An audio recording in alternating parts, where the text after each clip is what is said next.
దేవుని రాజ్యంలో తీసుకెళ్లాలని దేవుడు కోరుకుంటారు. దేవునికి స్తోత్రం కలుగుగాక.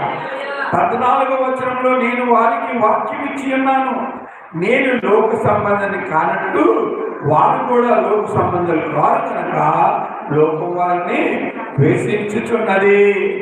చూసారా, మనం లోక సంబంధం కావండి, మన పౌరస్థితి పరలోకంలో ఉన్నది. దేవునికి స్తోత్రం చెప్పండి.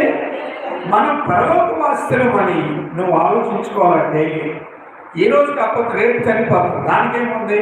కానీ నీ ఆత్మ పరలోకానికి వెళ్తాది అని ఒక నిరీక్షణ కలిగి బ్రతికిన మనుషులు మనం ఏం మానేసాం చెప్పండి? ఉదయం భోజనం చేయడం బ్రేక్ఫాస్ట్ చేయడం మానేసామా?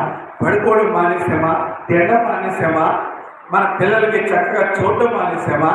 నగలు కొనుక్కోవడం మానేసామా? కారులో తిరగడం ఏది మానేసాం? మనం ఏది మానేమన్నారు దేవుడు తెలుసా? పాపము